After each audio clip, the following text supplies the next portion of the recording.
Hi guys! Welcome and welcome back sa ating channel. For today's video ay isang bagong serye. Ayan.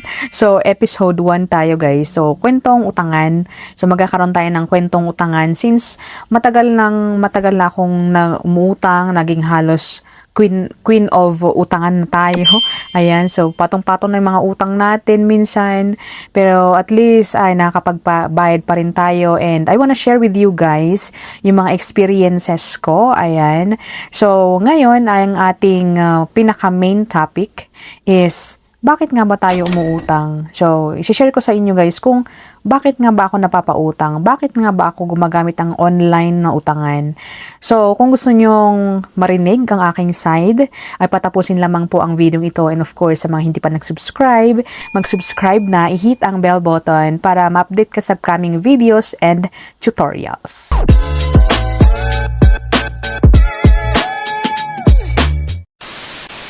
Alright, so ayun na nga at welcome and welcome back sa ating channel. So, nagre-review po tayo pero ngayon ay mag-share po tayo ng mga experience or thoughts. Ayan. So, disclaimer, hindi po tayo expert sa mga utang advices. So, this episode is sharing only. I wanna share with you nga yung mga experience ba. Yan. So, first of all, nag-start po ako, naging suki ba? Nag-start ako or nalaman ko ang mga online utangan way back nung pandemic. That is 2018, I think. Yeah. So, 2018, nag-start up po ako dun na umutang. Kasi nga, syempre, matumal ang lahat and even yung work namin is medyo mababa na yung mga nasasahod natin. So anyway, ang work ko pala is online. So ngayon ay nagtitinda po tayo ng mga kung anek-anek. So as you can see sa aking background. Pero nung 2018 guys is isa akong call center agent.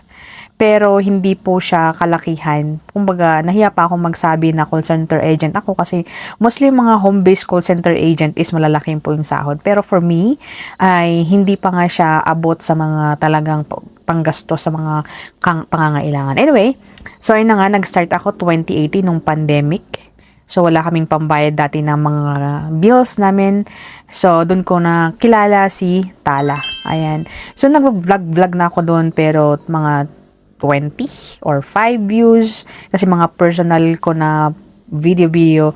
Pero nung nakilala ko si Tala guys, nag-start akong mag-video tungkol kay Tala ko. So, kung gusto nyong makita yung mga video ko nung una, ayan. So, meron akong proof na si Tala po yung aking unang online Pilipinas. Online na naging best friend. Ganun. So, nagsimula ako 1,000 pesos. Ayan.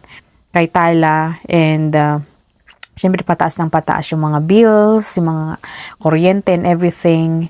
So, basta nagkapating-patong na. So, anyway, doon na tayo sa main topic nga. So, bakit tayo umutang? So, bakit nga ba ako umutang sa online? Syempre, una ay humihiram ako sa kapatid ko dati. Ayan.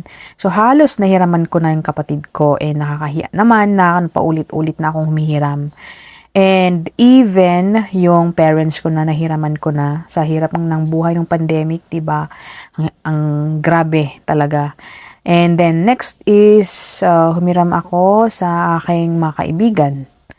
And yung pinaka problema guys is pag humihiram po tayo is hindi po sila nagpapahiram. Hindi naman po sila hindi nagpapahiram kasi ayaw kang pahiramin, kundi pare-parehas lang po tayo na minsan pare-parehas, pero hindi ko alam kung pare-parehas nga ba, charot.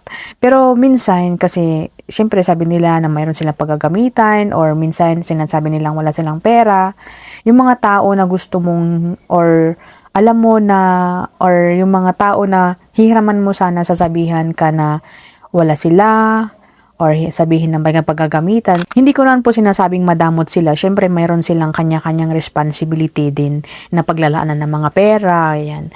Yun na nga ang unang reason is hindi po tayo basta-basta nakakahiram sa mga kakilala natin. Kahit close na natin is hindi po tayo basta-basta humihiram sa kanila. Kasi nga syempre may mga sarili din nilang responsibilidad sa buhay, mga babayaran sa buhay, syempre nabubuhay din sila. O di ba? Yun ang pinakatalaga reason kung bakit po tayo umuutang. Next one is ayaw nating makarinig ng mga salita na bakit ka umutang? Bakit puro madaming bakit or madami kang maririnig sa kanila bago ka nila pautangin or else minsan pa hindi ka nga papautangin kasi nga baka hindi ka magbayad, mga ganyan. So, yun po yung number 2 ko guys, yung ayan na akong humiram kasi nga baka pagsalitaan ka pa ng kung ano-ano. Ganon. So, number 3 guys, kaya ako umuutang sa online is madali po silang hiraman. Ayan. So, hindi ko po yun ikinakaila na isang ID lamang po at complete information, personal information natin ay ma-approve na yung loan. Walang paperworks, walang CI, walang etc. ay ma-approve agad ang ating loan. So, yun po ang isa kung bakit online na utangain ay nasubukan ko na at ang online ang talagang sinasandalan ko. Hindi na ako umutang sa mga kakilala kasi nga syempre sa hirap ng buhay din ngayon, 'di ba? So yun ang pangatlo, yung madali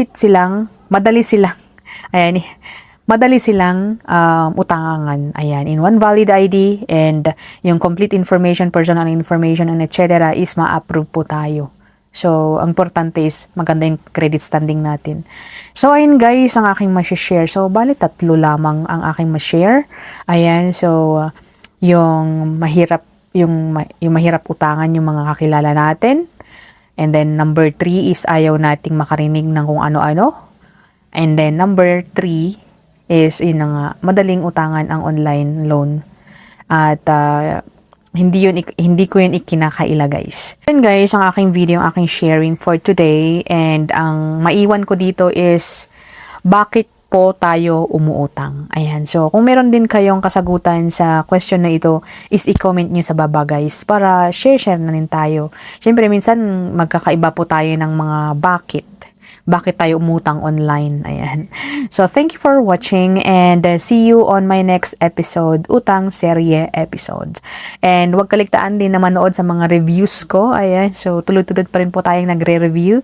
Tuloy-tuloy pa rin po tayong mag-upload ng mga jutang reviews. So, thank you for watching and see you on my next video. Bye!